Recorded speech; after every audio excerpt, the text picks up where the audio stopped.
Okay. So I'm plagued by the fear and anxiety that something will go horribly wrong as a result of me doing it this mysterious way. So this was a live stream that was set up in StreamYard Studios that didn't go forward because of some technical problems with my computer at home. So when I attempted to do this live stream today, I saw that this stream was set up already in the kind of the StreamYard queue. So I thought I would try to exploit it and jump on it. So hopefully things go okay. So the elephant in the room I see here, I see Jonaside. You guys can tell me if the audio is going out okay. The game is afoot. The story is developing and evolving. For those that follow the solo RPG, solo tabletop RPG community on YouTube, you may be familiar with some of these names that I mention. Geek Gamers, Kenny the Solo RPG Guy, and Artichoke Dip. These are three kind of leading lights on in the solo RPG tabletop community on YouTube.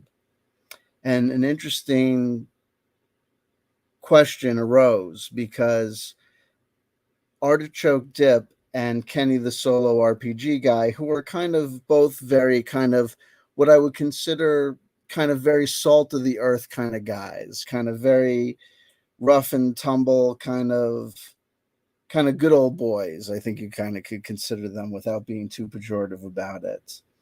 And someone had then they recently started doing kind of a kind of a live stream kind of podcast thing together.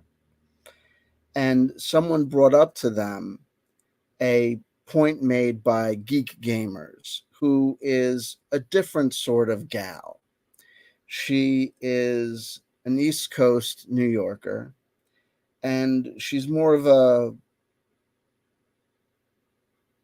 an intellectual kind of, I think, kind of a gal kind of thing. And she had made this kind of point about that she was talking about her what she considers and how she structures and how kind of she visualizes and understands her hobby time and her solo role playing activity. And she made a point about how she really considers her prep time playtime, meaning that she doesn't just consider the time on the mat rolling the dice with, say, the character sheets in hand to be exclusively the role playing experience, but that the role playing experience for her extends to the sundry other activities associated with the role playing and leading up to the role playing experience, like character generation, like world building, like uh, table rolling for random encounters, like gathering together your random tables, even. And someone had brought up this point that she had made in one of her broadcasts, YouTube videos, however you want to characterize it, to these gentlemen in their broadcast. And they had, respectfully, I think, disagreed and made the point that no, no, no.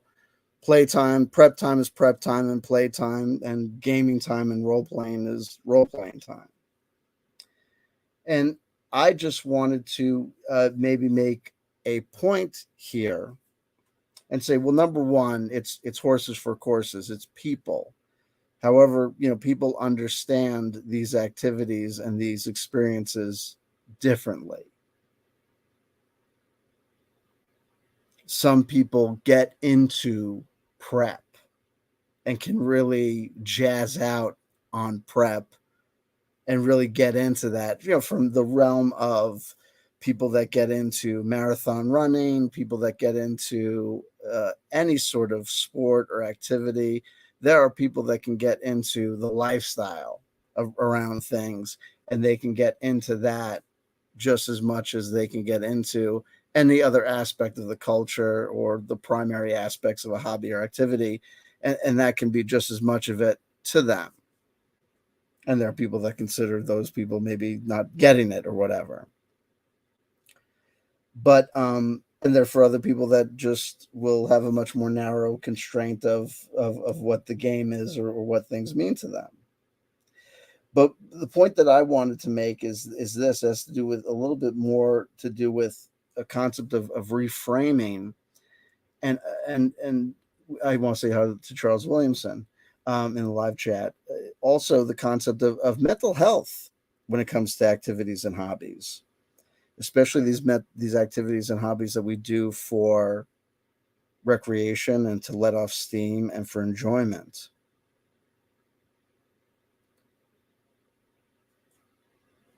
Let's take, for example, the case of tabletop role playing or solo role playing.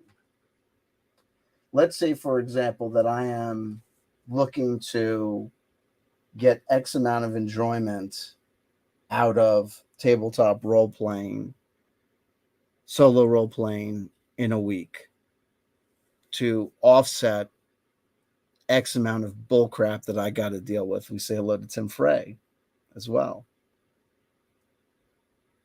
I've got X amount of crap I got to deal with in a week, and I'm looking to offload and offset that with some activity that is good and fun for me.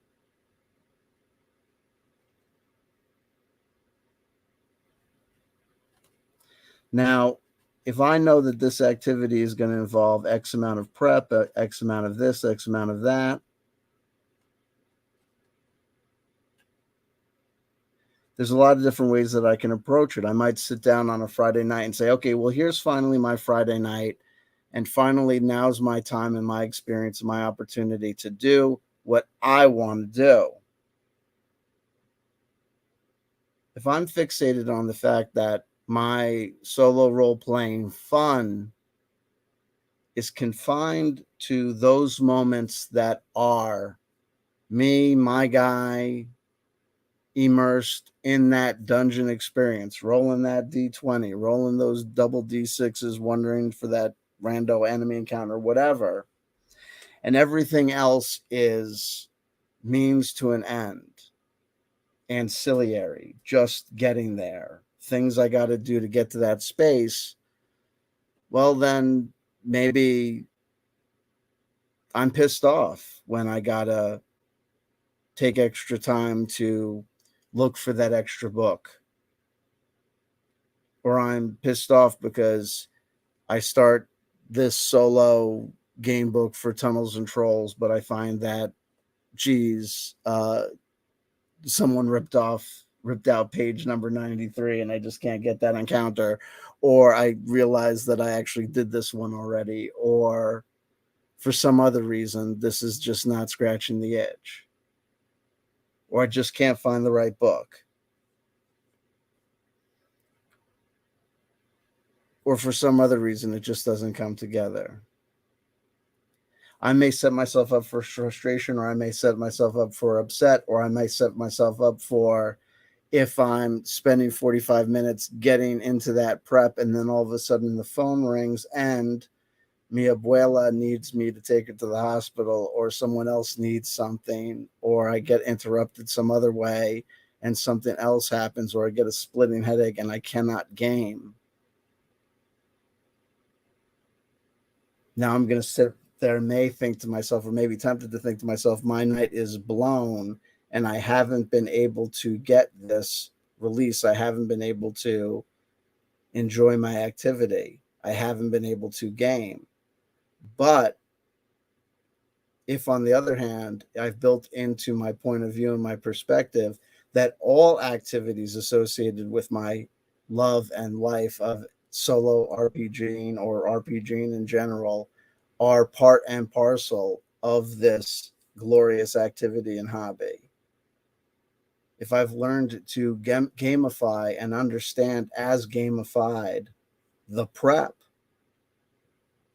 then I have been able to reframe or made attempts to reframe those experiences. And then if the phone rings 45 minutes into my prep time and my grandmother needs something or someone else in my family needs something and I'm no longer able to game and I've just had that prep time, well, if like geek gamers, I understand that prep time, I've reframed that prep time as playtime, well, then potentially I have had that release. I've had that enjoyment. I've had a bit of happiness, and I'm in a good, potentially good mental state, a better mental state than some other people may be, because we've seen those other people that are fixated on the gaming experience is only the gaming experience if I've beaten this boss, only if I've achieved this, only if I've beaten the level, only if I've leveled up, only if I've accomplished this, only if I've gotten to this thing.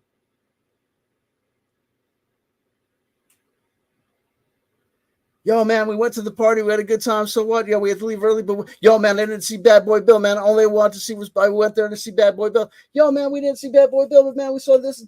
Yo, that DJ played and his set was hot. This guy's set was hot. And yo, we saw that chick play and she was good, man. Yo, we hooked up with yo hooked up with that girl, man. What's up? Why are you upset? You hooked up. Yo, man, but I didn't see this. I didn't see Bad Boy Bill. Yeah, you didn't see Bad Boy Bill, man, but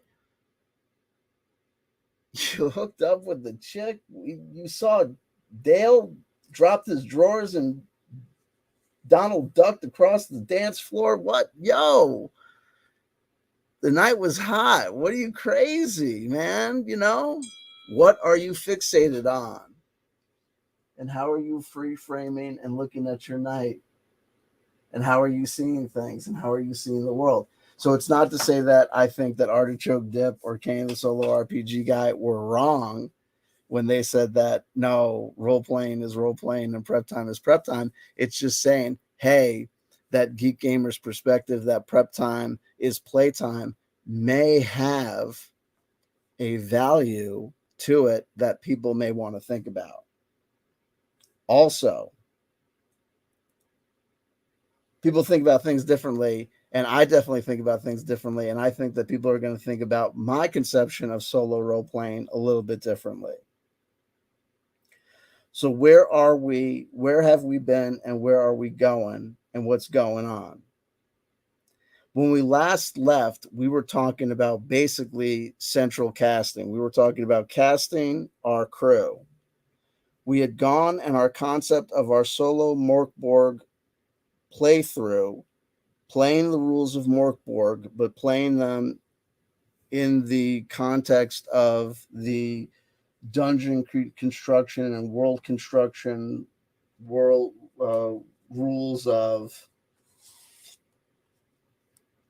micro chapbook RPG, for convenience sake, a system that I know, using this to construct the dungeons and dungeon stocking, for convenience sake, is a system that we're used to, and then trying to use that to construct our first, compounds and villages, though doing it in the context of the world of Morkborg. Our conception of doing it as just a strict solo playthrough with just one character evolved, and I grandly evolved it to a kind of Waterworld-esque overblown concept of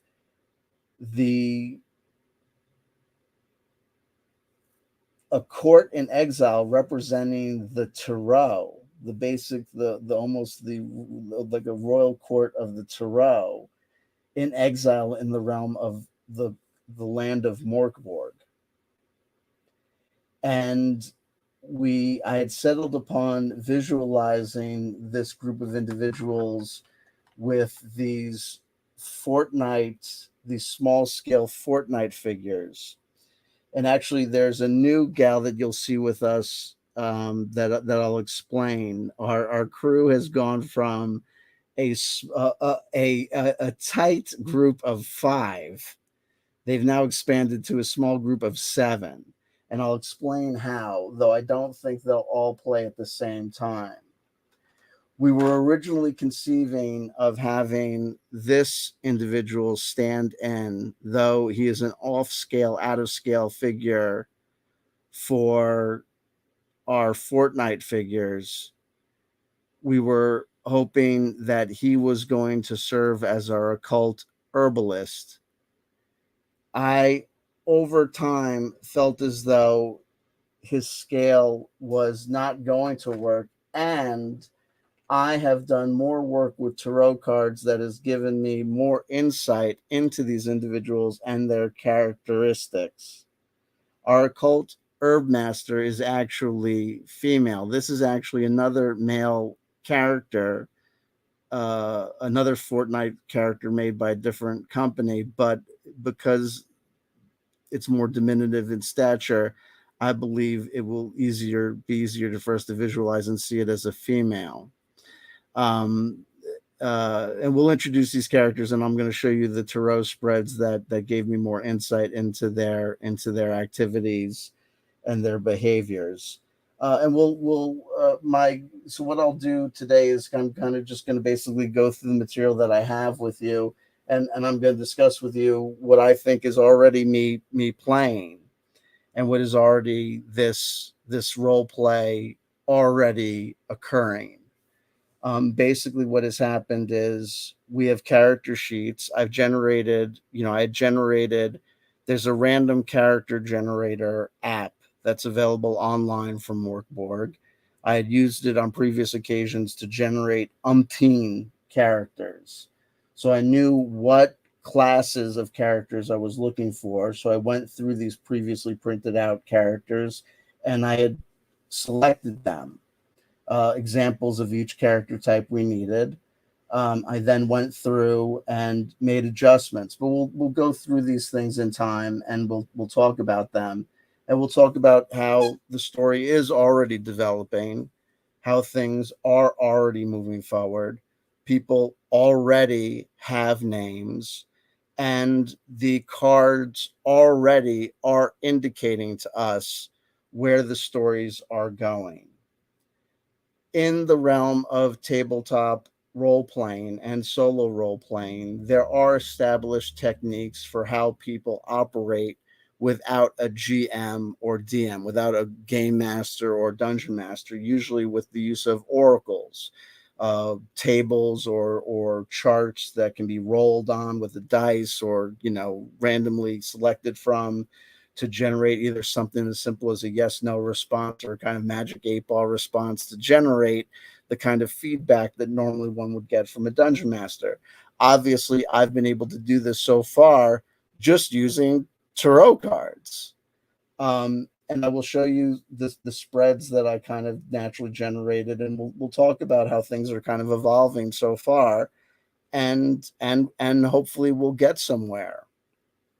We will see how things develop. We will see if this is attractive to people that are into tarot, if this is attractive to people that are into role playing, and whether or not this appeals or seems contradictory or offensive in any way, shape, or form to either. And without further ado, and we are going to talk about how we're going to use these figures to visualize. Like I said, I don't think that we're going to use these figures to visualize in a strict, miniatures visualizing the battles. I don't think it's really going to come down to that. I think that these things are really just kind of, meant to. Hey, Catherine, what's going on? What's going on? I think we got you from. We may have picked you up from Instagram. Who knows? Lord knows. I'm terrible with networking, so my networks are all over the place. Follow me here, follow me there, follow me all over the place. I'm nuts. Without further ado, let me do some share screening. And what I think I'm going to do is start by showing you Instagram. There you go. Absolutely. Fantastic. Fantastic. Follow Catherine on Instagram. She's good. She's got a wonderful puppy. Very handsome and or beautiful, depending on your point of view. I'm going to share with you some tarot card spreads. And what I'm going to do is I'm going to show you these tarot card spreads. And if you've seen my earlier video where I introduced the figures for the first time, you hopefully will see how they line up with the individual characters and how these give us some insight. When we last checked in, I showed you the initial figures and kind of ran through some ideas of what these figures would be. Okay. What happened next was I then did this spreads where I kind of went through. What I went through was I was using the Spirit Halloween Ultra Fantastic Halloween tarot card deck, and I was literally looking at them. And I was not looking at them face down. I wasn't trying to do like a reading for the figures. I was looking for the specific figure, the specific cards that represented the archetypes, that I'd already kind of pre-selected for the figures, and kind of an extra kind of images around them. And I was trying to kind of visualize them next to each other. And let me just kind of show you. I think it'll be easier. Let me do this. Let's do this. Let's see if I can do a share screen. Let's see how this will work. Come on, share screen. This will work. Okay. Okay. So this is not like a high resolution image. So hopefully this will work okay, and you'll be able to follow me. Okay. Now, so what we see here is basically everybody. And I'm going to go from the center and out. When you see Kali here, the Empress, that is our wretched royalty. That is our queen. That is our, she's a queen, but she's not a queen. She's really a princess. So let me get her character sheet out, and we'll start introducing these gals, these people one at a time. And hopefully this is not going to take us 10 bajillion years. But I think this is really interesting. And what happened was when I originally got her card out, I said to myself, I want to find the first court card. And the first court card that popped out was actually, I think it was, oh, darling, you fell down. Ooh. Lord have mercy. I got her set right here. Where are you, darling? Lord have mercy. Here we go. And so it was a study in relations. It was the Knight of Wands that is marked with the symbol of Hanuman, who is a servant of Krishna, of Ram. It was an avatar of Krishna or Vishnu. So I got this image, the first court card, because we had this image of wanting our wretched royalty, who is named Malaysia, the Lady Malaysia of the land beyond the endless sea. How our story is developing is, this is kind of like Dark Souls, like our characters, like all role-playing game characters, and in order to be adoptable, in order for us to be able to see ourselves as them, everyone has amnesia,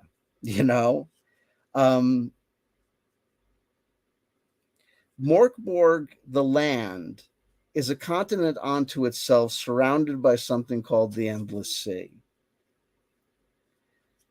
It's like it's got city states, it's got vassals, states, it's a perversion of a Shakespearean mockery of like middle ages, dark ages Europe, I guess, with some aspirations of meeting the early 19th century. It's weird.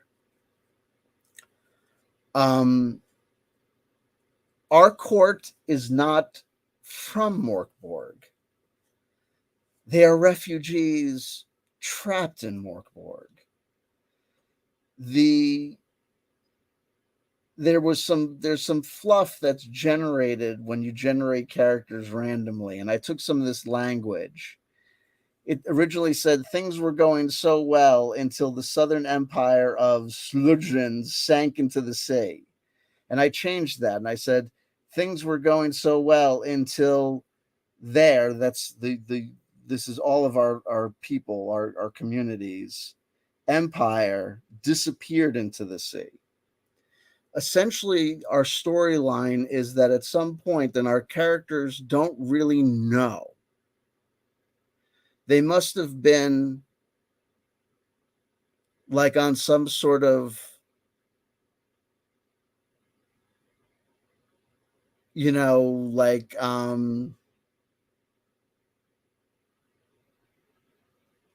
visit, some sort of royal exchange. And at that disastrous point, the endless sea that made travel beyond or away from Morkborg happened and swallowed everything, essentially, trapping them in this foreign land. And so they don't even remember the name of their country of origin, of their land or their state. They just refer to it as the land beyond the endless sea. And I think we'll have questions that'll develop for us regarding trying to figure out why they don't remember or gaining access to this information again. But we know that they are a people. They are gypsies, and I think we're going to have questions because as I look at them, I have questions about whether or not their story is authentic. They have an age range. I mean, I think Our Lady Malaysia is, somewhere in her early 20s. She has a lady in waiting, and we're going to talk about how this younger gal is with her, Mufunda. And we'll talk about her. And she's young, and she's a child of some variety. She's not young, but she's definitely some minority. And there's adults. There's elderly. There's people of maturity too. But everyone's relatively. We know that people. That some of these people are relatively clueless as to where they're coming from or where they came from. But we know there's some of these people who are probably more clued in than they're letting on, and are not telling everybody the whole story. So we don't probably know the whole story about what these people are telling us or what they are or not. So we're role playing, but even our own characters are not telling us the whole story. But Lady Malaysia, I think, knows the whole story to a degree, and to the degree that she knows the whole story, she knows she doesn't know the whole story, and I don't think she really cares. She knows that she's bored with this whole scenario. She notes that even her names, people will note that her name, Malasia, even sounds like sadness, though she will note that it sounds more like boredom. This character sheet was chosen because it was closest to the evolving mythology of this court being stranded in the land of Morkborg when the endless sea enveloped even the memory of the land of their origin and birth. Okay, so now the Wretched Royalty, when the Wretched Royalty was generated, the character was generated, it had as a possibility one of these assets or traits or benefits or special skills. And one of them would be the squire called Hamfund. And Hamfund the squire, its power would read as follows. Well, number one, she gained this power was Bedfellow's writ. With this parchment, you are under aristocratic immunity and cannot be persecuted for any crime against those beneath you.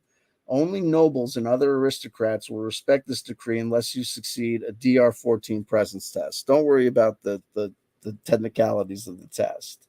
Just know this.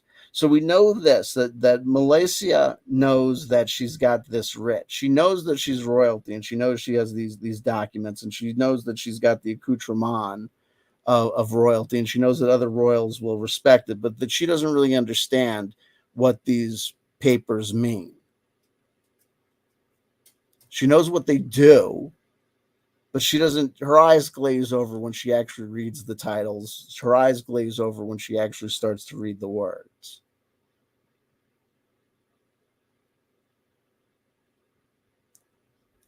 This other power that she would have, if we were playing by straight Mork Borg rules, it would read Hamfund the Squire. This intensely cowardly servant acts only as a guardian for the scabbard of the cursed sword Eurychia. Once per combat, if Ham can be found, Eurychia may be drawn. The sword does 2d6 damage, and for every swing of Eurychia, roll a d6. On a 1, the squire is slain, and Eurychia vanishes forever. I originally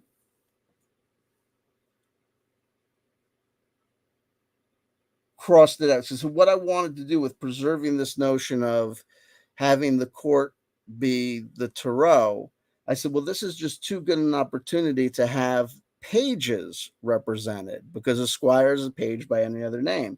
I said, but I don't want to have the pages show up and come and possibly die. So I originally crossed out all this language about the sword and everything. I said, we'll have a lady in waiting. So I changed the name Hamfund, and I just rearranged the letters and turned it into kind of a female sounding name, Mafunda.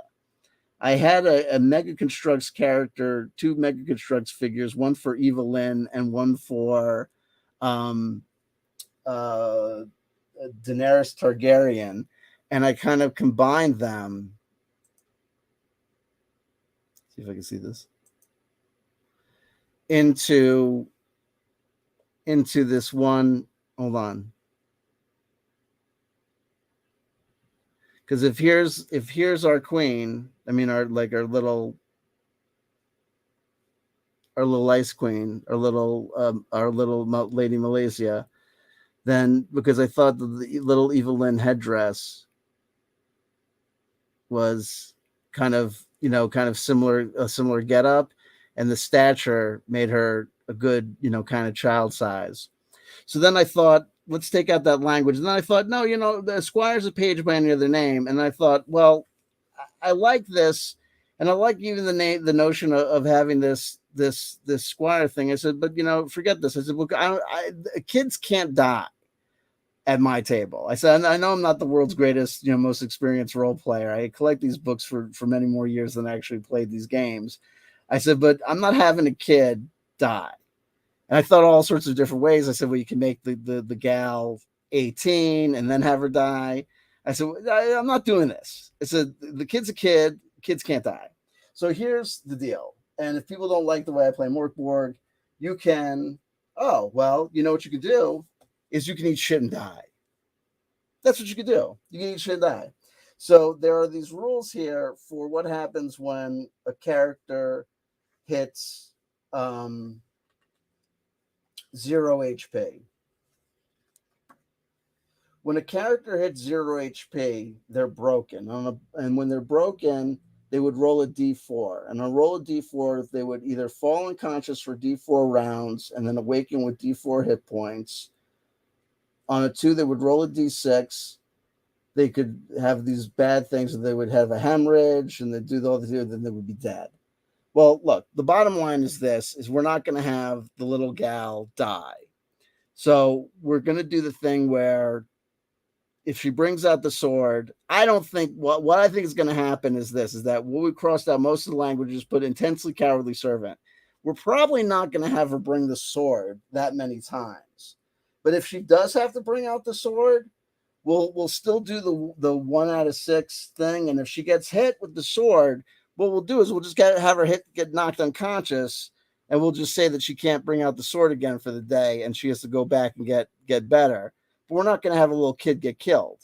We're just not doing it. We're just not having little kids get killed in dungeons. We just don't roll that way. We just don't do it. So we're just gonna not have the kid get killed. But I do like the idea of this sword. So we're gonna have the sword come back, and then we're gonna have the sword is one of the many sundry relics. Even the lady Malaysia doesn't really understand or cognize. The name of the sword is not Eureka, I think, because I think it's supposed to be inspired by the name Eureka.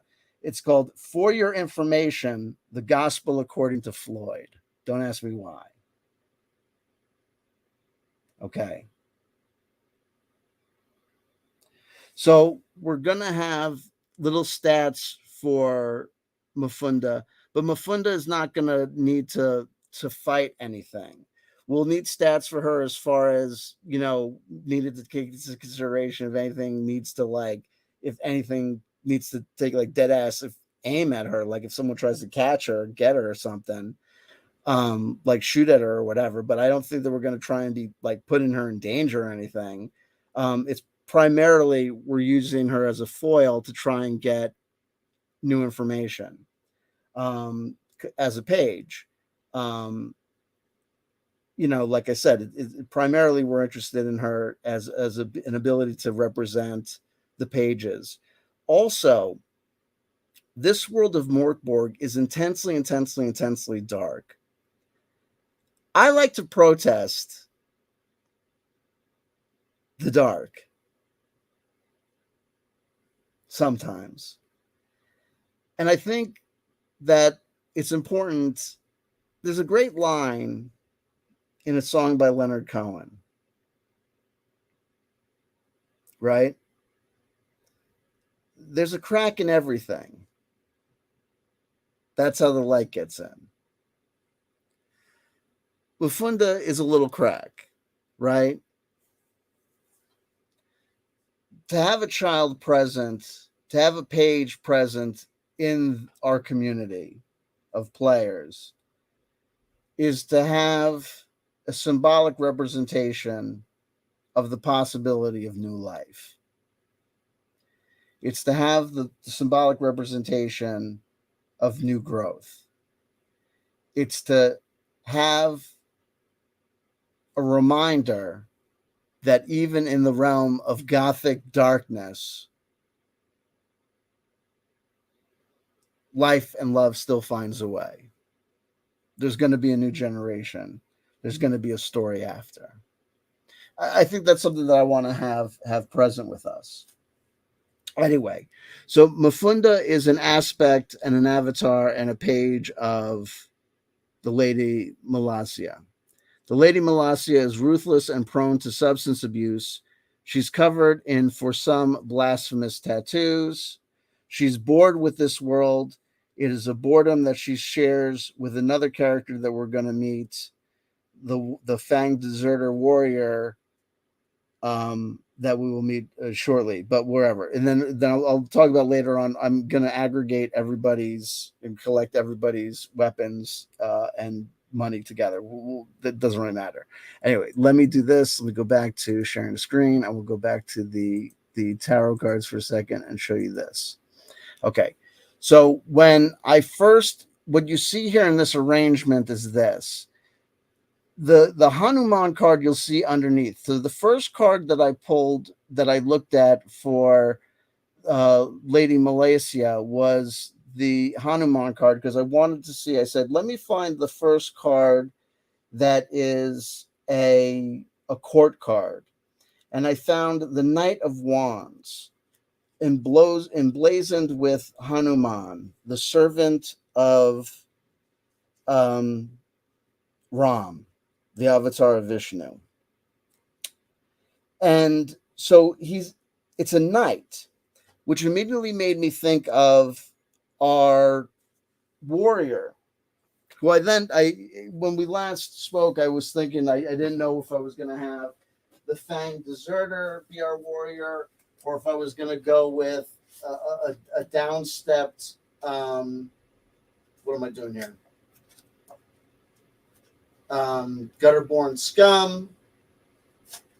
Oh, what am I doing? I'm all out of sorts. Oh, what a world! What a world! Where did I put my guys? I gotta move faster. Oh, shoosh. Oh, chooshki. Oh, no.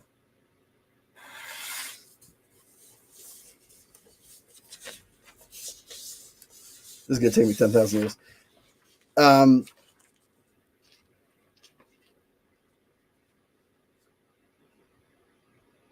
Yaska the Wolf. Okay. These guys I one at a time. So, let's see.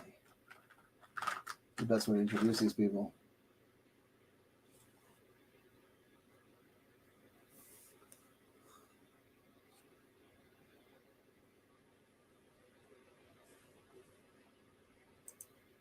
Let's get the camera.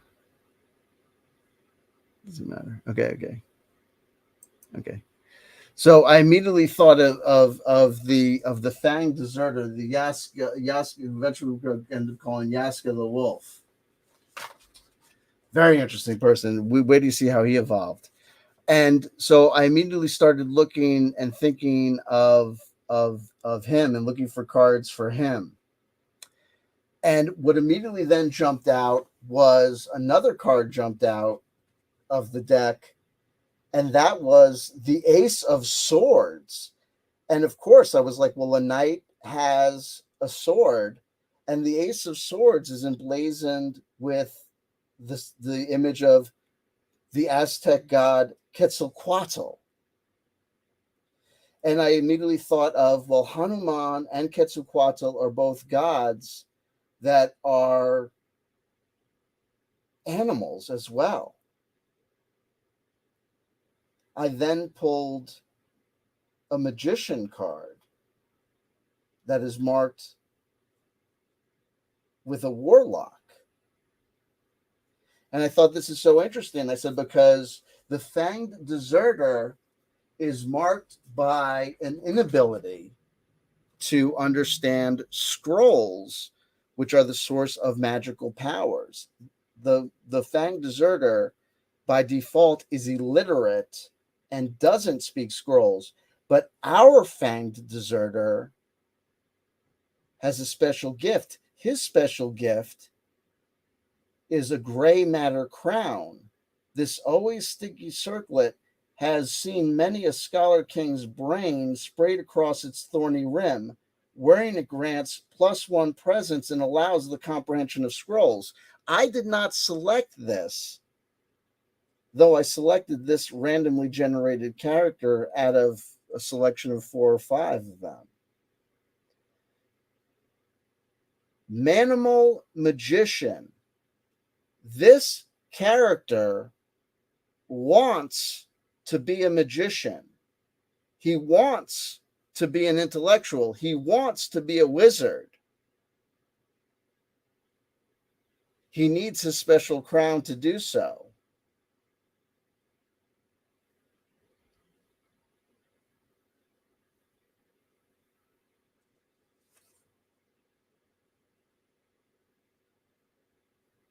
I rewrote his little bio to write his earliest memories are of being a suckling wolf in the wild, Bergen Crypt is a given location in this alien land for him. It would say that he's from there, but we're just taking it as a given location because none of these guys are from this place. Here's some generic language that's given for all of these Fang deserters. You are 30 or so friends who have never left you. His teeth. Disloyal derangers, simply uncontrollable. Any group that didn't boot you out, you left anyway. But your parliament of teeth, enormous, protruding, thick and sharp, have always been your allies. So for this guy, because he's got this brain circlet, this gray matter crown as well, but then he's also got this teeth power. But then also this character has obviously this helmet that's shaped like a biting dog. We're going to have it be that his helmet has some sort of contraption that either operates to turn it into a mechanized biting thing or drops the circlet onto his head to give him the power. Because if you see on his stats, his presence is -1. But if he has the circlet on, that would bring his presence to regular 0. In his bio, it says egocentric and demanding. I gave him the inner scars and wrote, a puzzle cube has been calibrated incorrectly, or has it, awakening a slumbering abomination. Is that something that he has done? Because he's tried to be a magician, and even though he can't really do it because he's not that good about it, how has he acquired the crown? Has he made the mistake in the past? Also, I think that we want to note, when we look at his cards, I noted a whole bunch of cards. I got the strength card, which is emblazoned by the manticore, another symbol of an animal. Normally, the strength card would have a woman taking care of the animal or, guiding the animal. But we see here that or one of these women, either the sacrilegious songbird that he might be related to, or the Lady Malaysia, the queen or the princess, going to guide him or help him.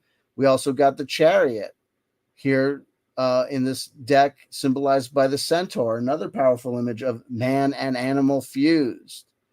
So in this guy, we have a perfect image. His name is Yaska the Wolf. That is what they call him. And so it's this constant war. His natural predilections are to be a beast, but his desire, probably because he sees the lady and the way the lady responds to individuals we're going to see later on, the intellectuals, the hermit, and the hierophant, the way he sees probably also other ladies in the court respond to more intellectual men, men of nobility, men of wisdom, men of regard, men of intellect, also seeing the way the world evolves, like the Renaissance, whatever. He may have a desire to evolve and to change and get away from this animal tendency. And if we follow this, there's a desire seeming to be, if you notice, look at the hermit. The hermit's going off in this direction to the right. But if we notice the hierophant's looking off to the left. And we talked about when we first introduced these characters, we said that the hermit and the hierophant may represent divergent trends, divergent passages or pathways that Our Lady may be tempted to take. And we have to see how goes the lady, maybe how goes the world. And we have to see if there's going to be conflict if the hermit and the hierophant decide to go in different directions. And we have to see, because obviously this Yaska, the wolf,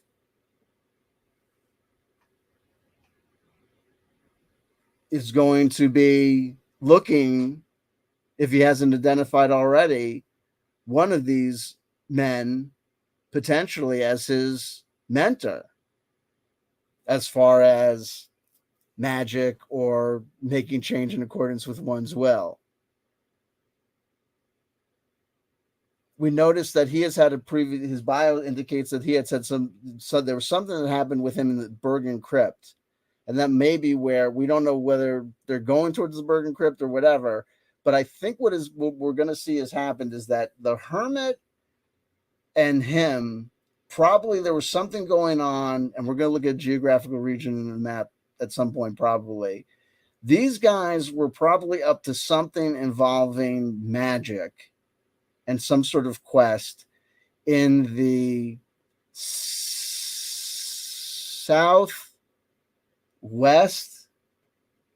region of the map, I think. And these are the guys. I'll figure out how to explain it to you guys.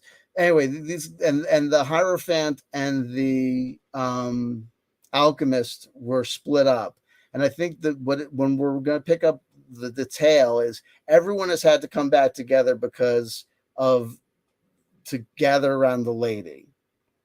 And I think what's happening is that things are getting hairy and things are getting tough to keep things under wrap as far as maintaining the court in exile.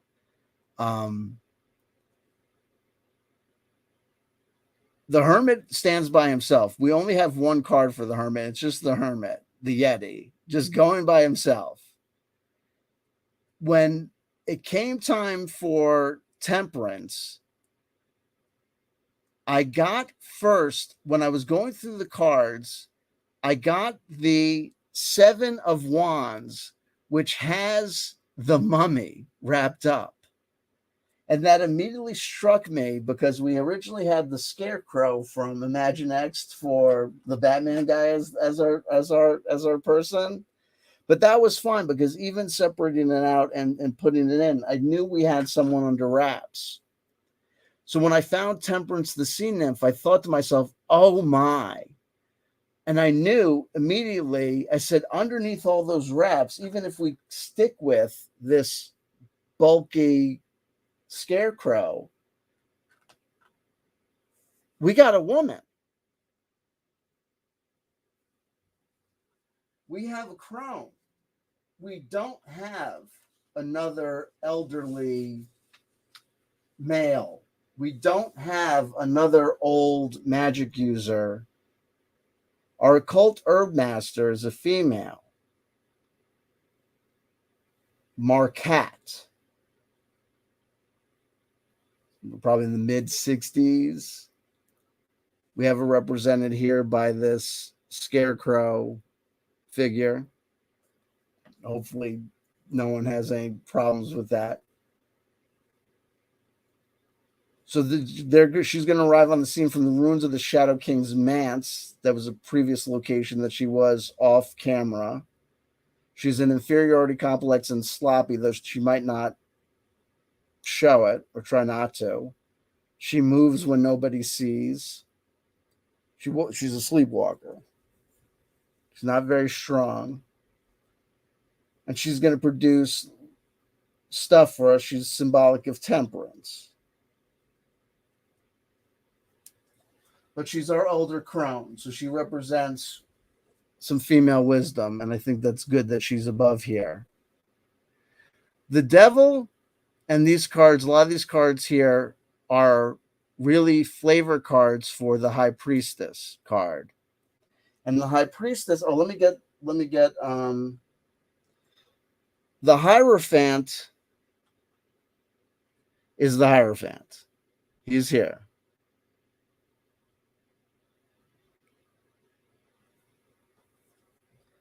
The Hierophant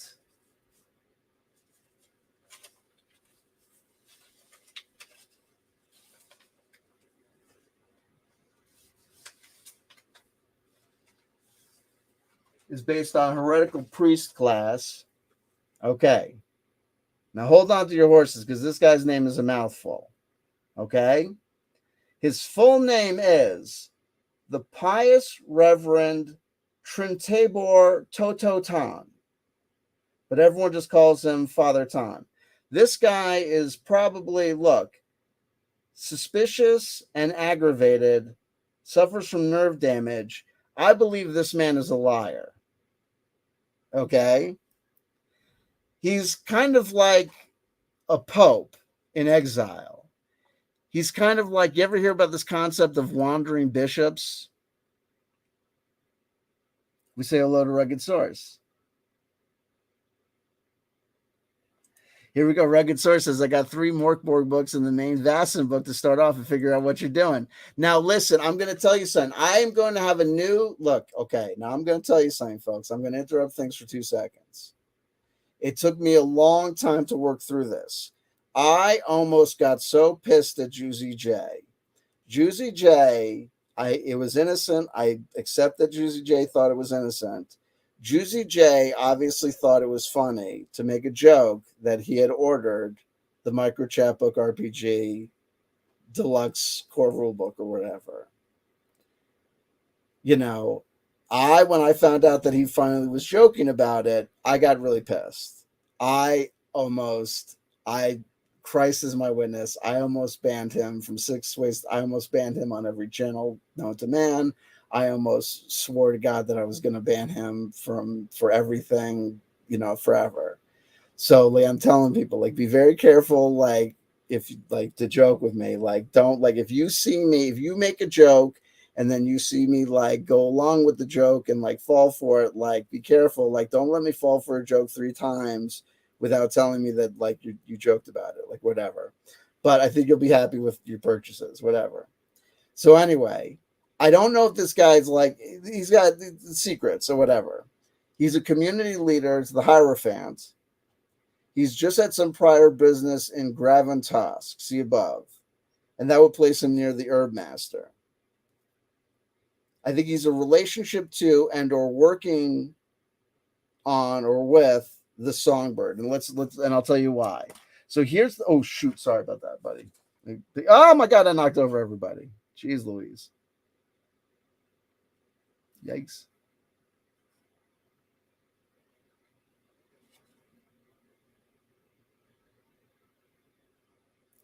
It's gorgeous here. So here's our Hierophant. I know this is not a high resolution image. This is not a big image here. Here's our sacrilegious songbird. And our songbird really was going to be like our Greek chorus in many ways. Now, here's the point. We would want our Greek chorus to sing accurately the tale of what was really happening. But we see here's the problem. Our news reporter is not going to report accurately because our news reporter is fixated on her own game. And we wouldn't know this unless we looked at these cards. Here's the story with the cards. And this is why we were role playing here, but we weren't role playing. We didn't need to role play. We didn't need to roll any dice to role play. We just needed to pull these cards to role play. But here's the story, because look at these cards. Here's our sacrilegious songbird, and here is the high priestess, and here's exactly what we would want her to do. We would want her to read the cards and sing us the song and tell us exactly what is happening. Here we have the Hierophant, but here in this deck, the Hierophant is presented as a warlock. But now here's what's so interesting is because we have the warlock as the magician right underneath him. Remember, we were talking about this warrior wanting to be like the warlock. And so this would make sense because the Hierophant would be the structured, organized element of the society, and this warrior would want to be emulating him. Okay, even though we know he was off gallivanting with the hermit, and the hermit would probably want to follow his way. So it's like, is he going to follow and be a good little boy and follow like in the army now and follow the general's commands, or is he going to try and go off on his own way and follow the mystery school, the mystery teachings? Well, what is the Hierophant doing? Is the Hierophant trying to rely upon the priestess doing an accurate reading? Well, if he is, he might be in trouble because the high priestess is under the influence of the devil. We see to her side the lovers, symbolized by the succubus. You can't see it because of this glare, this occlusion from this glare that's so actually beautifully symbolic, but it actually looks exactly like her. If we look over here on the other side of her, imitating and looking exactly like the same body language of the Hierophant, who would be the organized principle of this structured group, is the shaman. So it's a beautiful juxtaposition showing us like it's performing the same societal function. So it almost indicates to me like the Hierophant may know what's going on with the high priestess, her being kind of out of sorts because of this intervening lust factor, and he might actually know that that's going on, and he might actually be aware of the fact that that's happening, and it's okay, or maybe that's part of the plan. I don't know. Or maybe he's oblivious to that fact and he's just kind of going along with that. And maybe the fact that we see the shaman is replicating that maybe this is a pattern that we've seen, that this has happened over and over again. We don't know. Maybe we just have to go further on into our adventure and see how this plays out. We say hello to Pragmagic. Hello, Pragmagic. So this is our outset. This is how the story begins. But what I see is this, is that the hermit, everything seems to be pointing in an arrow. Everything's going on over here, but the hermit's looking back, but the hermit's like, yo, fuck this shit, I'm out. Fuck this shit, I'm out. We got to go over here. Even though the Hierophant is looking over here at all this jazz, the hermit seems to be like, we got to get over it. We got to get out of this place. And the occult herb master seems to be kind of flowing in their thing. But we need to understand that under the wraps, the occult herb master is ready to explode with all this beautiful emotion and feeling, ready to benefit this person. But we know that Lady Malesia is kind of out of it. She's just kind of, right now, she's got no direction. She's bored. She's kind of given up.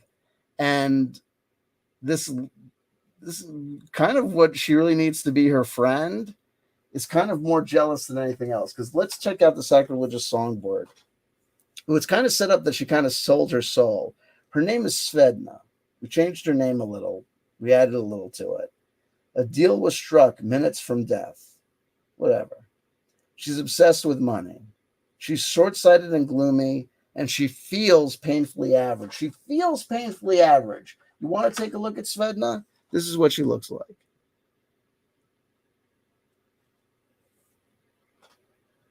She feels painfully average.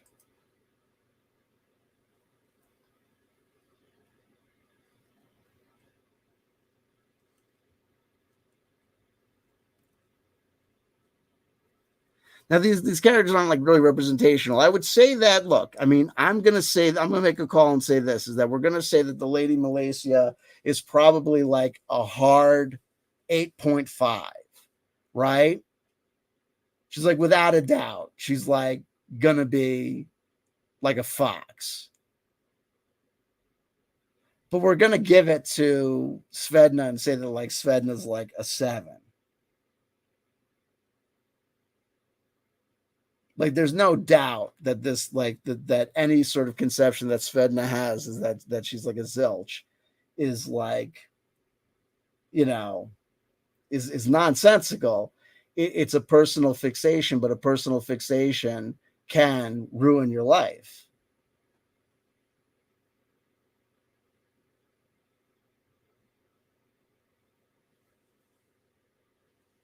Everyone here started off with an assortment of money and items. There are some things that are personal to them, like Lady Malasia's retainer and her special sword, and Svedna has a mouth-to-mouth organ. Play this bony mouth harp to make a broken listener instantly recover D4 health points. They cannot speak until their health point is fully recovered. That's good. She also has an aura of unnatural charm everywhere she goes, capable of unsettling foes and calming friends. She can spend the use of her daily powers to add or subtract D6 to any morale check.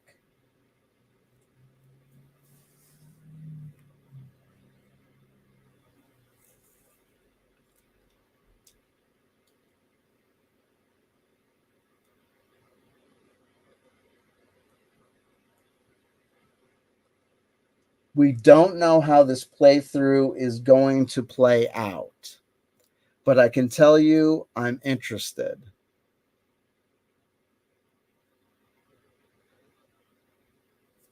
Our tools at our disposal are micro chapbook RPG that we're going to use to generate our initial dungeon And after generating our initial dungeon, we're going to use to generate our initial town, our initial settlement with NPCs and the like.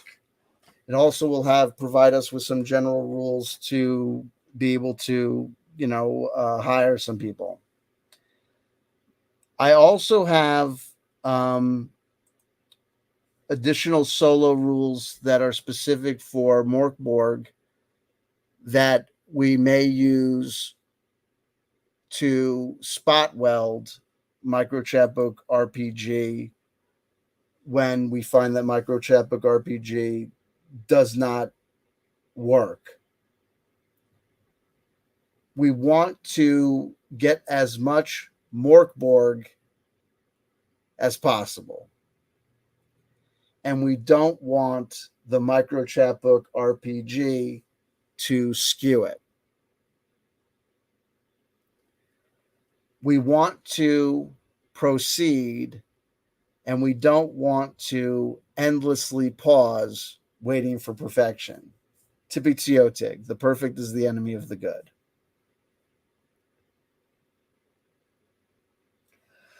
So we've already begun. We have our cast of characters. We know where they are. Let me show you something. Mork Borg map.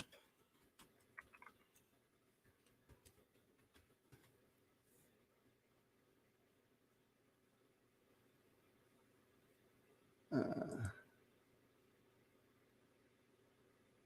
is it? I need the whole friggin' land. Where's the land? Just show me the friggin' land. Where's the whole? I just need the main map. You can't show me the main fucking map? Really? You dickheads. Really? You can't. Really? You're gonna show me every friggin' map but this one? You bastards. Well, that's entirely too detailed. Oh, actually, that'll work. Oh, you made it more legible, eh? You son of a bitch. I don't want it more legible. I want regular. You son of a bitch. Oh, that'll work. Oh, you cocks. No, I don't want to. You bastards, you son of a bitch. Oh, you all suck. You're all dicks. I apologize. My apologies. I'm sorry. My apologies to everyone.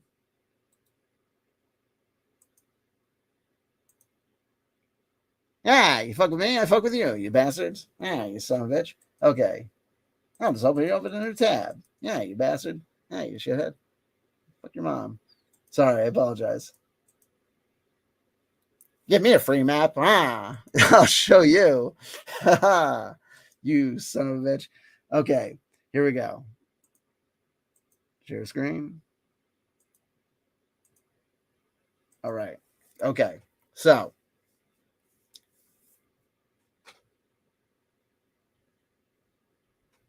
this land over here to my right. Well, I don't know, Grift. It's kind of like a city. I guess it's kind of like a city state, for want of a better term. That's where we're going to start off. That's where we're going to kind of open up. And I'll tell you why. Previous to our action starting up, we know that the last reference is that our hermit. Oh, crap. I forgot to tell you about our hermit.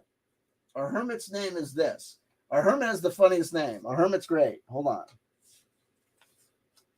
Our hermit's name. I like this guy's name. Hold on.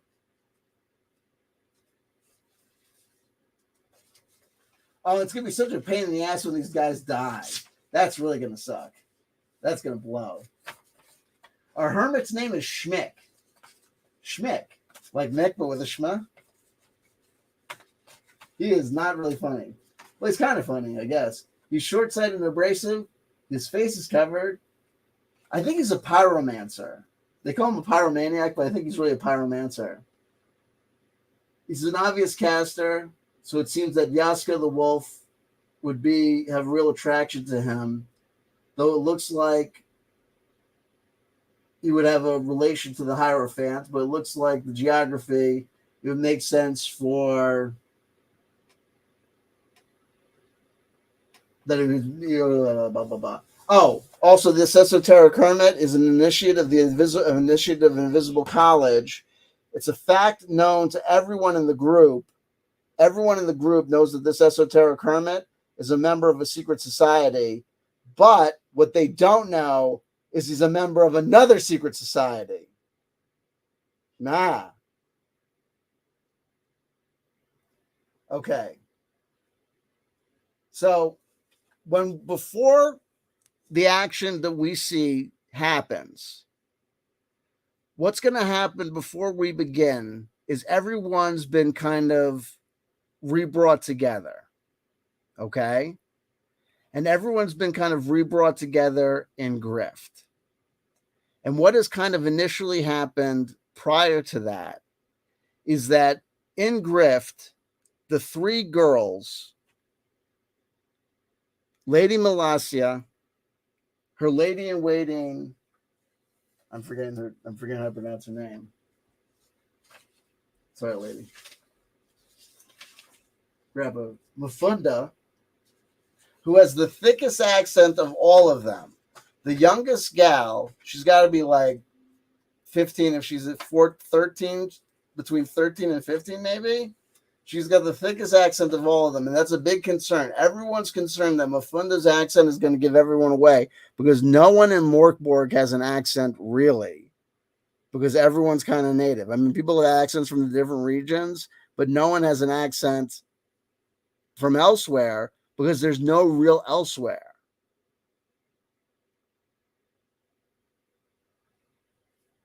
The gals were kind of ended up in, they were going between these urban areas of Grift and Galgenbeck.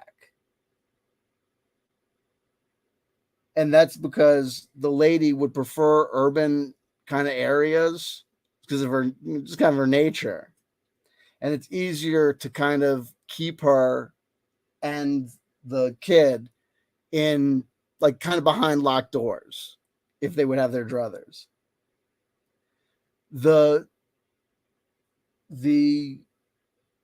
for whatever reason they had kind of split up, and it was the three gals were kind of operating as a unit, kind of clandestine, while keeping in touch with the primarily Father Tan, who kind of, I guess, kind of like there must be other communities of people, like even though they're down to the court, there must be other people from their land that ended up in Morkborg as well. Because there must be like gypsies. There must be like some sort of community of these people. But Father Tan or whatever would have been maintaining them in some way, though he would have had business that would have taken him and the occult herbalist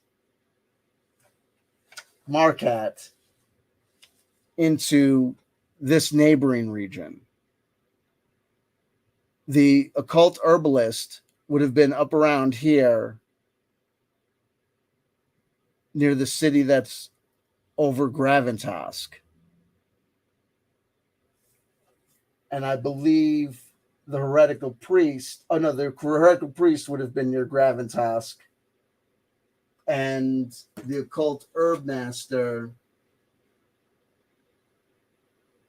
would have been near there too. So while the heretical priest was doing stuff in Graventosk, the occult herb master was conducting business in the city above it. They have come back into Grift because of the lady. They have called the hermit Schmick back as well. Schmick brings with him Yaska the Wolf, who has come from beyond the Valley of the Unfortunate Undead, beyond there from Bergen Crypt to accompany them back. They're all coming back to Grift to surround the lady. Probably because the lady's deteriorating. This issue with, I think it's probably the drugs. being on her own and presumably being without a elder is no mas bueno. And there's probably been a couple of close calls to the degree that things are getting hot and they probably have to decide that they got to get moving. We also need to understand that central to the concept of Mork is the apocalypse. When I was going to discuss Mork, one of the things that I was going to talk about is this notion of the Buddhist Tibetan tradition of creating those sand mandalas, that they create these intricate sand mandalas and then they will blow them away. And it's a meditation on impermanence. Let me read you something from central to the mythology of Mork from their book. And it involves this calendar of Necrobal, I think it's called. And we'll probably end on this, and you'll need to understand that our guys aren't down with this. Our guys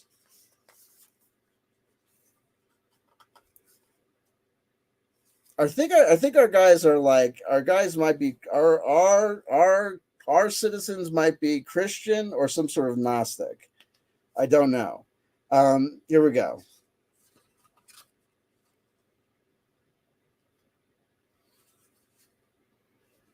Okay.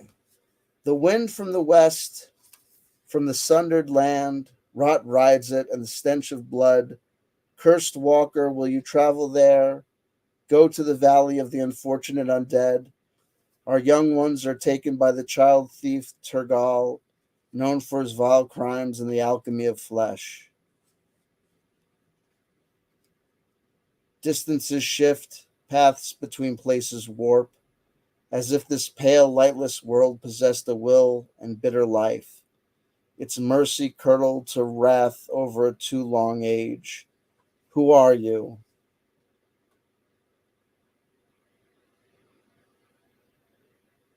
Most likely it makes little difference. No one has seen the sun in years.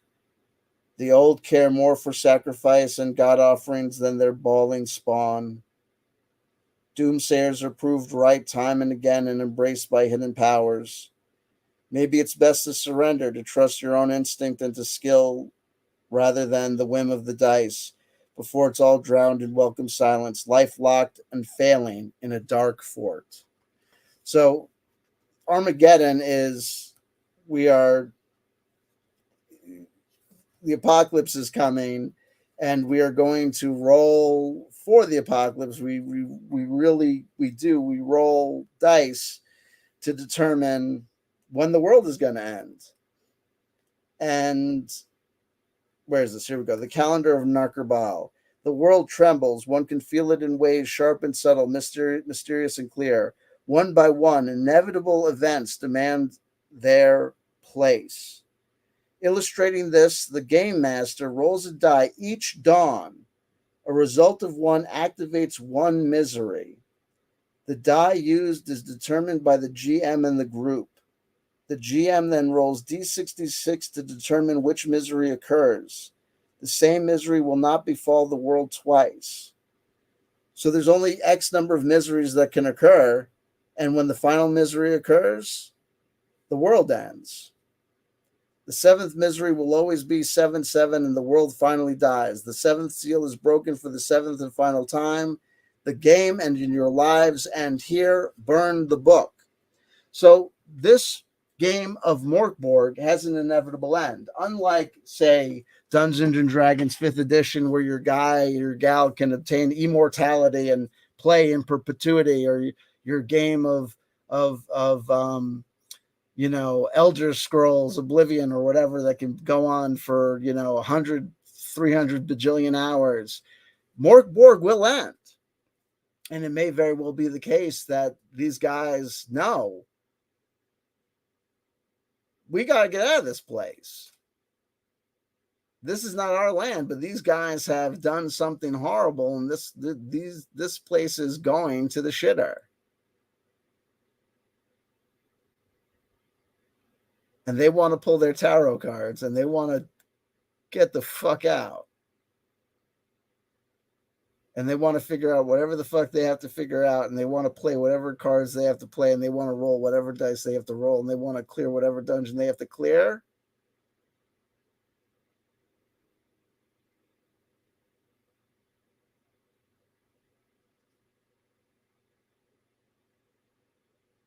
To answer the questions, to cross the T's and dot the I's, even if it means just meeting their inevitable demise and getting the fuck out of Morkborg.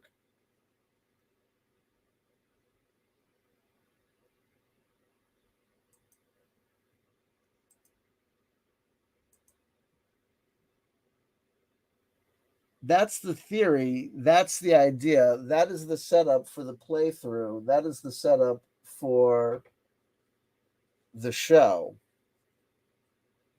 And the playthrough begins. They've pooled their money. They've pooled their resources. They will distribute the armor. They have a large amount of financial resources. So they will be able to equip themselves as necessary. They have solid fighters. They have to take their time.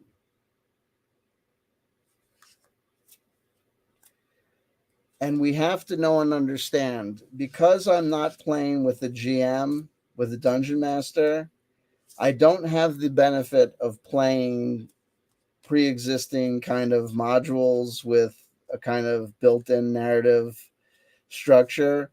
We're going to have to find our narrative and our story like we found these narratives and stories accidentally within the confines of randomly pulled tarot cards and within the confines of randomly generated die rolls. I hope you found this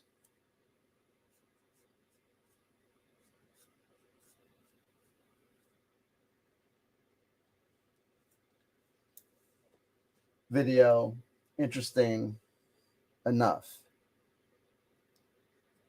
All of these guys generated a pile of cards. Here's a pile of cards that were generated for,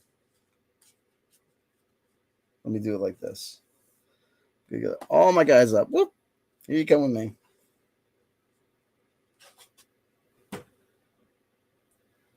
And we're going to do a master reading as we begin.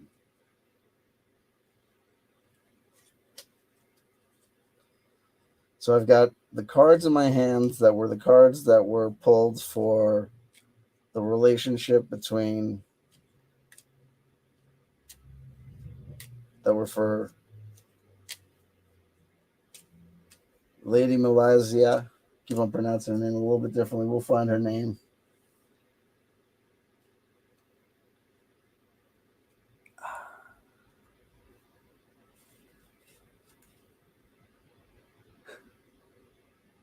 I love Tim Frey. Are you a town NPC? Yeah, you know me.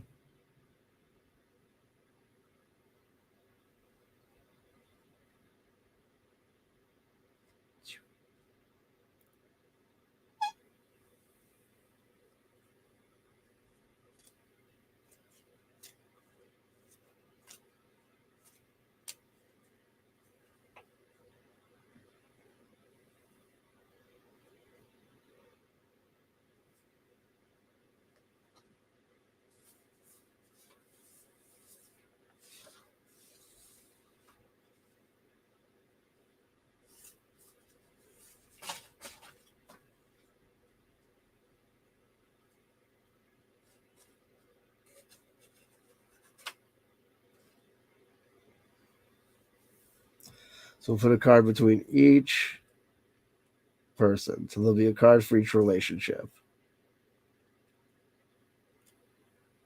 So we put down the Empress card for the relationship between her and Yaska the wolf, which would indicate to me that Yaska's in love. Say what you want about however she feels about him. I think that primarily we should know and understand that he's fixated on her, that the relationship very much is that she's the Empress.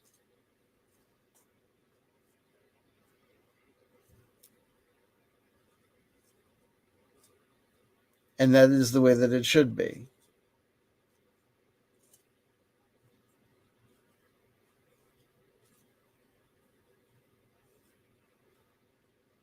That she is the lady from the land beyond the sea, and that he is the knight, the warrior from the land beyond the sea, with aspirations to be, perchance,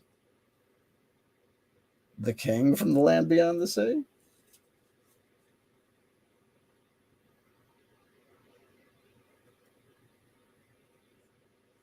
But think of all that Kali can do, and all that Kali must do.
You have Marquette, the occult herbalist.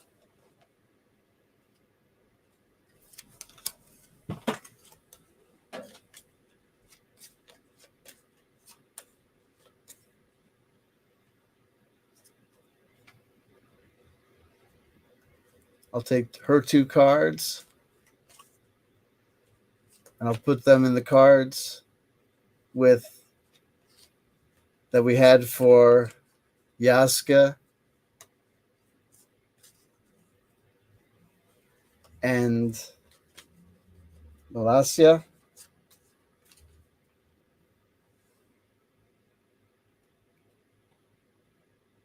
And we'll see if we get any insight for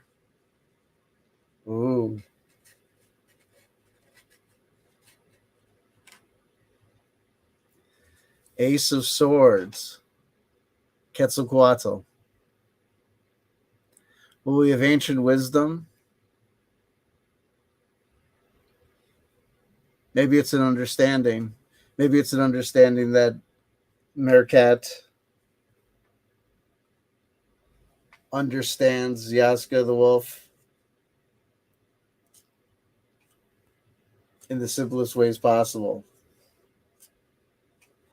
Oh, is that an affirmation? Confirmation, or that I got dead wrong?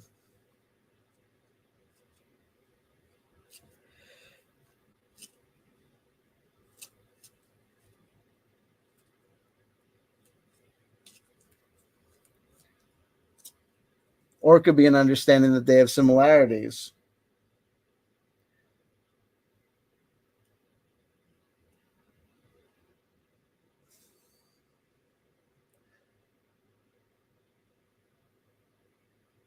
Maybe ones that we might not see right away or might not be readily apparent.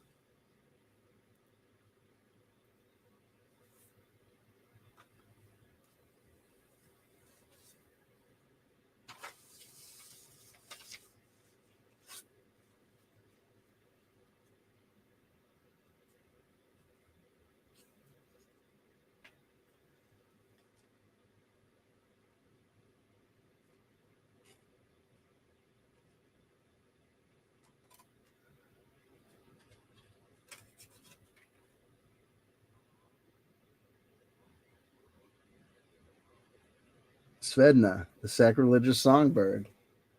Let's get her cards, add them into the mix. Where are your cards, little Svedna? Your cards are the most complicated cards. In many ways.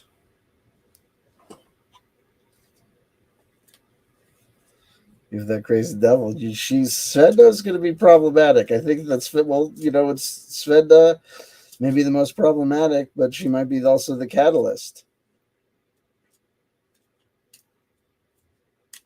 I just hope that Mufunda doesn't get up in any sort of crosshairs or crossfire.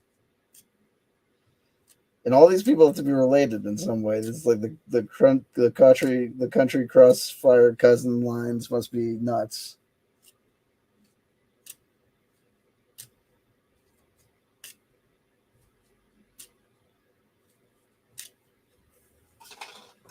Ah.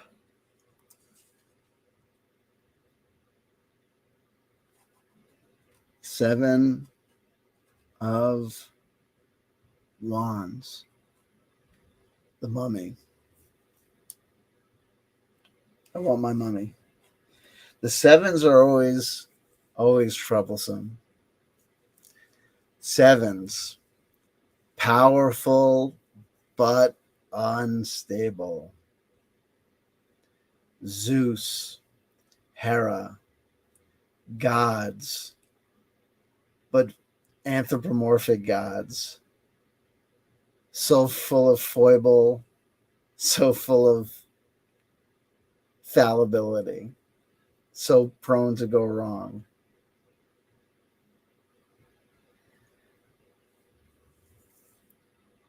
But powerful.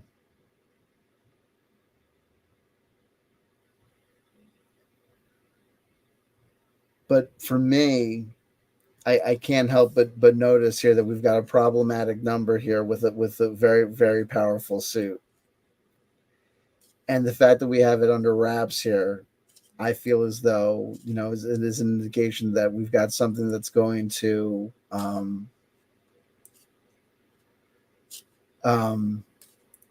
potentially, blow up.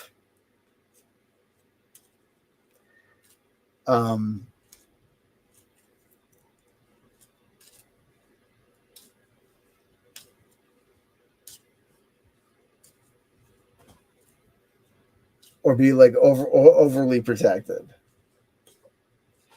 or just be too ready for a fight.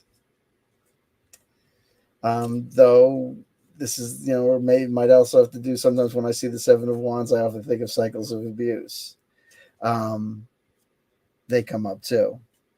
Same old song and dance. We got a lot of odd numbers here. We have 3, 1, and 7. Think about that.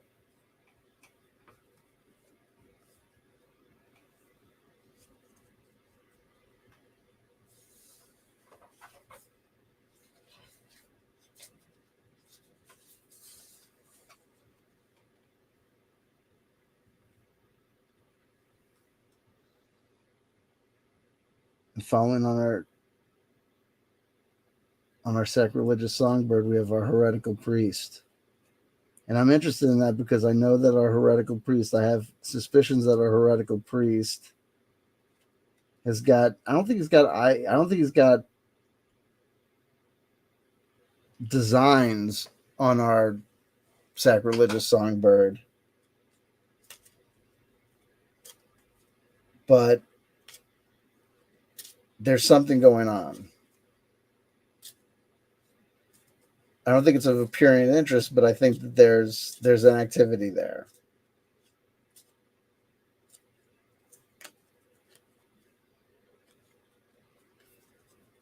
And we get his own card. We get the Hierophant. So he's got his own agenda. He's doing something.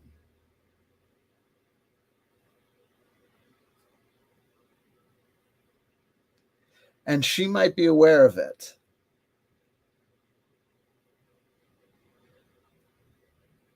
She's reading the cards and she's doing what she needs to do. She's very much aware of the fact that he's checking in on her activities. Remember how I said that that the girls were in grift, that they were going back and forth between the urban areas, and that they were probably being monitored by Father Tom?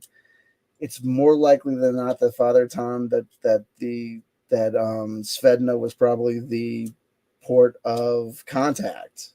That she was probably the one that was, required to Marcia Jan, report in on things, and monitor and keep tabs. It's actually it's from the Spirit Halloween store, Pragmagic. Keats. It's from the Spirit Halloween store. You could also get it at Spencer's Gift year round. So he's doing his own thing. The Hierophant Voodoo Warlock is doing his own thing. He's got his own agenda in regards to Svedna. So that's telling.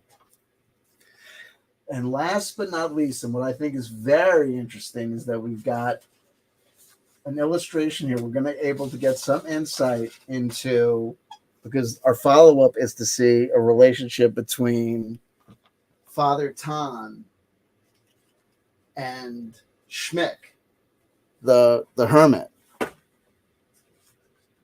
who has got all sorts of things going on. Where's Schmick? Where are you going? Here we go.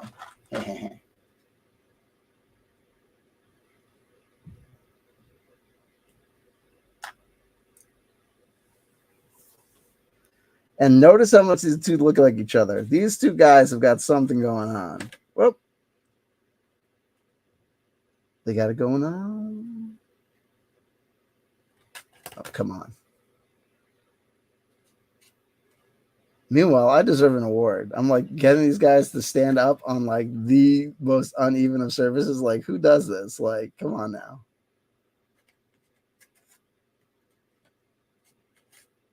Look at this. I've got like these guys are like off-roading it and shit. Come on now. This ain't easy. It's like they're holding hands. Come on now. Let's see what's going on.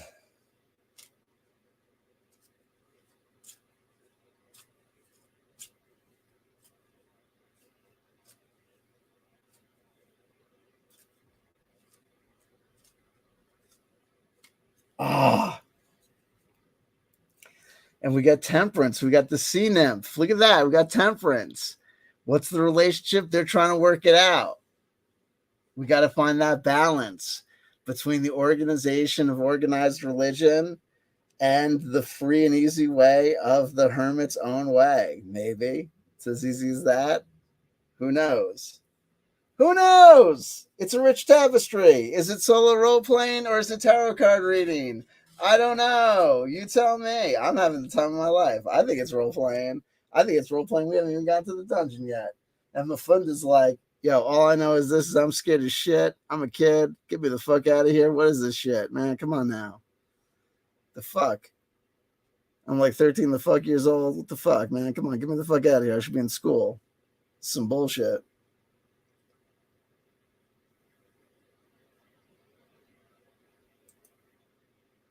Pragmagic. Hey, nice. I kind of dig the cross-cultural deities in relation to the trump cards, man. I think it too, man. I'd like it too. And the god of Mork Borg is the basilisk. And we got the Nine of Swords is marked with the basilisk. Just the constant symbol of going down into the dungeon. And when I pulled cards for Mafunda, what did I get? Mafunda is our page. She's all the pages, but she's also Demeter, page of Earth, new information, the good news, right? And when I pulled her, check this out. Check this out for her. Look at this. Here's some cards I got for her, specifically for her. The first page card I got for her was the Page of Pentacles, Baron Samadhi. I think he's associated with the undead, right? Then I got Page of Wands, the Necromancer, again associated with raising from the undead. Another image of associated, we could associate with Demeter. And the Ten of Pentacles, the Minotaur at the center of the labyrinth. What does this all go back to?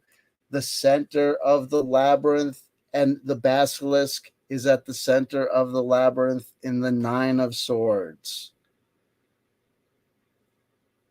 The point being, what is the point of Dark Fort? What is the point of Mork Borg? What is the point of all these role-playing games? We're going to the center of the labyrinth. We're journeying. We're trying to get to the center of the donut. We're trying to figure it out. We're trying to test ourselves. Infinite dreams. Can't deny them. Infinite dreams. Ba-ba-da-da-da. Boo-doo-doo-doo. Dee-dee-dee-dee-dee. Yeah. Fuck yeah. That's my show, folks. That's it. Call it what you will. Call it an independent, free will, love, transference of energy. And I think it's solo role playing. You might disagree. I don't know. I think it's good. Next time, we will go into our first dungeon and we will see what we see there. Will we make friends? Will we make enemies? Will it rock? Will it rule? Will it be a solo playthrough? Will it count as role playing? You will tell me, or someone else will tell me to shut the F up. Who knows? I don't. Wish I did. I love you. I love you. I love you. I love you. If nobody told you they loved you today, somebody just did that. Somebody is Cable Guy Incognito. Gotta love it. Catch you on the flip side. Hour and 42 minutes. You gotta be kidding me. I'll talk to you soon, folks. I love you. Be good. Share on social media. Cut it up. Tell people I'm playing role-playing games. Tell people. If you know people that like this stuff, tell them that they like it. I love you. You mean the world to me. Be good.